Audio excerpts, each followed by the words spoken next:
I don't know if it's getting paid a lot of money, Omar, but you can talk to my boss about that. Anyway, thank you, Vibewire and the team at fastBREAK for having me today. As you just heard, I do spend my day job on social media a lot of the time. And so when I first heard that I was going to be speaking today, I was like, lying and social media, great. There's so much to talk about. People always lie on social media.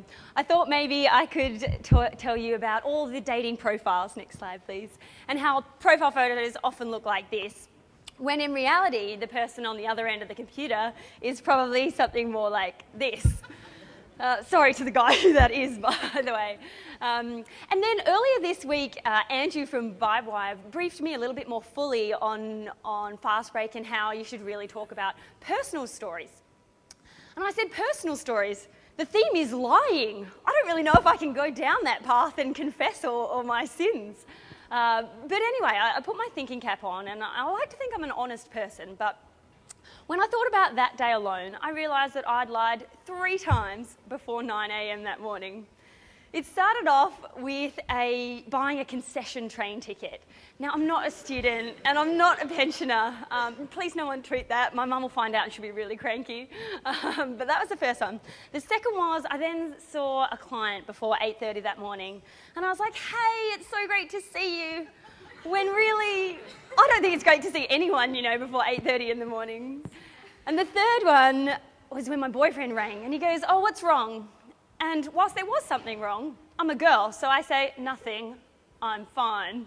Which, boys, if you haven't figured out already, absolutely means the complete opposite. So, why did I lie 3 times in one morning? Sorry, there's probably just a bit of slide catch-up to do, but yeah. No, that one. Oh, sorry, back a couple. Thank you. Why did I lie 3 times in one morning? Well, there's a rational view out there of lying that actually says, we think about it like a cost-benefit relationship. We kind of weigh up what we stand to gain from the lie based on what the punishment might be, and then also thinking about the risk involved in lying. And it says that we weigh it all up and then make a decision based on that. Now, there's this really great guy called Dan O'Reilly, who's a professor of psychology and behavioural economics.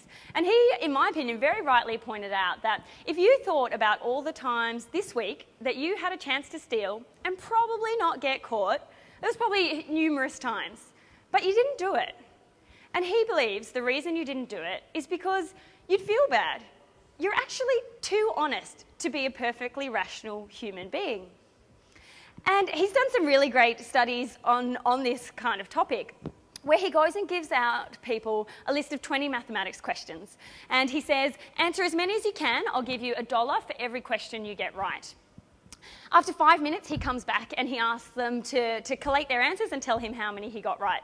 He then tells them to go and shred their answers, but what he doesn't tell them is that the shredder is actually fixed. So it only shreds the outside pieces of the paper and not the inside part.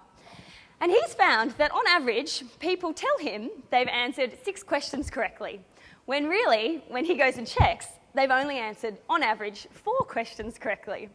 So he's found that there's a little bit of lying that's taking place on a large scale pretty much every day. And have a think about it for a minute. I'm not saying you're all telling big whoppers every day, but chances are you're a little bit like me, hopefully, telling a white lie here and there, maybe an omission of fact the next moment. And it's all these just little lies that when we all do it really add up. And I spoke to my sister earlier this week, and I think she quite aptly called it, well, it's more airbrushing the truth, right? And I think airbrushing the truth is so prevalent in society, and certainly on social media, probably more than anywhere else. So I thought in the interest of helping everyone out today, I'd give you a few tips on how to read through the airbrushing to try and distill that a little bit and make sense of what people might be saying on social media. So the first example is someone saying, oh my God, I'm spending my life travelling and checking in at the business club lounge. What they probably really mean to say is, oh my God, it's my first business class trip ever. I'm so excited. Everyone must know. Or perhaps on Facebook, you've got someone who's posting a photo, a fairly beautiful photo, and they're like, oh, I feel so average today. When what they probably really mean is, please comment below about how beautiful I am.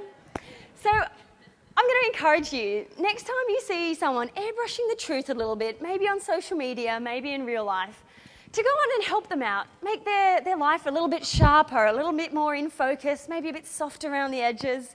Because at the end of the day, it's not lying, it's just airbrushing.